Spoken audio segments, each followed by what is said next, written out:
कथा की शुरुआत होती है दादी के भयानक अनुभवों से, जब देवी के आगमन के समय लोग उसकी खौफनाक स्थिति देखकर डरकर भाग जाते हैं।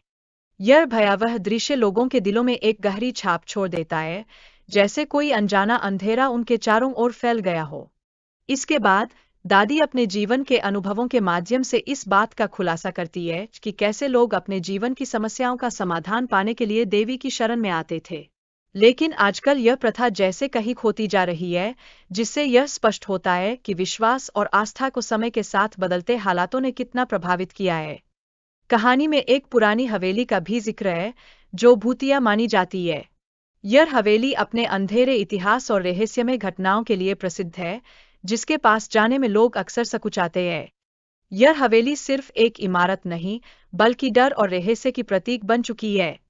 बच्चों की जिज्ञासा उन्हें उस वारे के अंदर ले जाती है, जो उन सभी खौफनाक चीजों का घर है। जब वे वहां जाते हैं, तो उन्हें देखकर जैसे उनका दिल थम जाता है। यह अनुभव उनके लिए कौंका देने वाला और रहस्यमय बन जाता है, जैसे वे किसी गूढ़ दुनिया में कदम रख रहे हों। दादी की कहानी सुनकर बच्चों को वारे के अतीत के बारे में जानने का मौका मिलता है। इसमें एक व्यापारी और उसके परिवार की दुखद कहानी छिपी हुई है, जो उस भूतिया हवेली के प्रति उनके डर को और भी गहरा कर देती है। यह कहानी उस जगह की भूतिया स्थिति का रहस्य खोलती है। व्यापारी की पत्नी सुनंदा की दुखद मृत्यु, जिसके कारण व्यापारी का जीवन पूरी तरह से बदल गया, उनकी कहानी में और भी गहराई जोड़ती है। यह घटना वारे की भूतिया छवि को और मजबूत करती है, जिससे इस जगह की त्रासदी और भी स्पष्ट हो जाती है। सुनंदा की आत्मा, जो अपने बच्चे के लिए वहां भटक रही है, सबको डरा देती है। यह आत्मा अपने दर्द और दुर्ग के साथ उस हवेली में बसी हुई है, और उसकी उपस्थिति बच्चों के मन में एक गहरी दहशत पैदा कर देती है। जब व्यापारी ने हवेली को छोड़कर शहर जाने का निर्णय लिया, तो उसे फिर से वहां लौटने पर अजीब आवाजें सुनाई देने लगीं। यह रहस्यमय अनुभव उसे हिला देता है, और अंततः वह ऊपरी कमरे को बंद कर देता है। इस तरह हवेली की भूता कहानियों में एक और अध्याय जुड़ जाता है। दादी ने बच्चों को इसके बारे में चेतावनी दी है कि हवेली में जाना खतरनाक हो सकता है, क्योंकि वहां सुनंदा की आत्मा अब भी निवास करती है। यह साफ है कि वह जगह सुरक्षित नहीं है और वहां जाना एक बड़ा खतरा है। फिर जब बच्चे हवेली के अंदर दाखिल होते हैं, तो उन्हें सुंदर सुराही और पुरानी तस्वीरें मिलती है। यह देखते ही उनके मन में और भी जिज्ञासा पैदा होती है, और वे आगे देखना चाहते हैं, जैसे कोई खजाना खोजने की कोशिश कर रहे हों। जैसे जैसे बच्चे ऊपरी मंजिल की ओर चढ़ते हैं, उन्हें अंधेरे और डरावनी आवाजें सुनाई देने लगती है। ये आवाजें उनका दिल तेजी से धड़काने लगती है, और उनके मन में भय की एक नई भावना पैदा होती है। जब बच्चे वापस लौटने की कोशिश करते हैं, तो दरवाजे अचानक बंद हो जाते हैं। यह भयावह घटना उन्हें एहसास दिलाती है कि वे एक खतरनाक स्थिति में फंस गए हैं, और अब उन्हें अपना रास्ता खुद तलाशना होगा। सुबू और उसके दोस्तों की हालत तब बेहद डरावनी हो जाती है, जब उन्हें एक गुस्से में भरी औरत नजर आती है।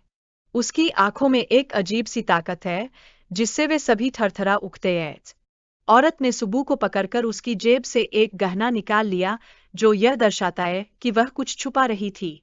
यह साफ है कि हवेली में कुछ रहस्यमय और खतरनाक है, जिससे बच्चे और भी डरने लगते हैं। जब सुबू और उसके दोस्तों ने एक बच्चे को वहां से लाने की कोशिश की, तो औरत ने उसे अपने सीने से लगाकर उन सबको भागने का इशारा किया। यह क्षण उनके लिए एक नई उम्मीद की किरण की तरह था, जिससे उनकी जान बच गई। इसके बाद बच्चों ने हवेली की ओर जाने का निर्णय लिया, जिससे उन्हें भूतिया घटनाओं का सामना करना पड़ा। दादी ने उन्हें फिर से चेतावनी दी, यह कहते हुए कि वहां कुछ बहुत खतरनाक है, जो उन्हें सताने के लिए तैयार है। दादी ने बताया कि एक आत्मा अपनी सौतन के साथ हुई त्रासदी के कारण वहां भटक रही है। यह भयानक घटना बच्चों को और भी ज्यादा आतंकित कर देती है, क्योंकि वे समझते हैं कि वे किस तरह के खतरों का सामना कर रहे हैं। बच्चों को दादी ने दुर्गा माता का आशीर्वाद लेने का सुझाव दिया। यह सलाह उनके लिए प्रेरणा बनती है, और वे आत्मा का सामना करने के लिए तैयार हो जाते हैं, जैसे वे एक नई शक्ति पाते हैं। जब बच्चे को उसकी मां से छीनने की कोशिश की जाती है, तो यह एक गंभीर स्थिति को जन्म देता है। यह संघर्ष उस मां की भावनाओं को दर्शाता है, जो अपने बच्चे को खोने के भय से त्रस्त है, और उसकी हिम्मत को परखता है। सुहागन की आत्मा का रूपांतरण और उसकी प्रतिक्रिया यह दर्शाती है कि कैसे भूत भी मानवीय भावनाओं से प्रभावित होते हैं।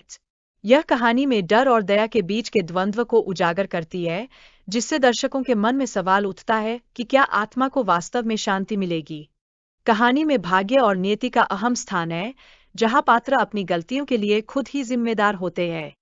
यह दर्शाता है कि कभी-कभी हमें अपने कार्यों के परिणामों का सामना करना पड़ता है, जिससे हमें सीख मिलती है कि हमारी हर क्रिया का एक प्रभाव होता है।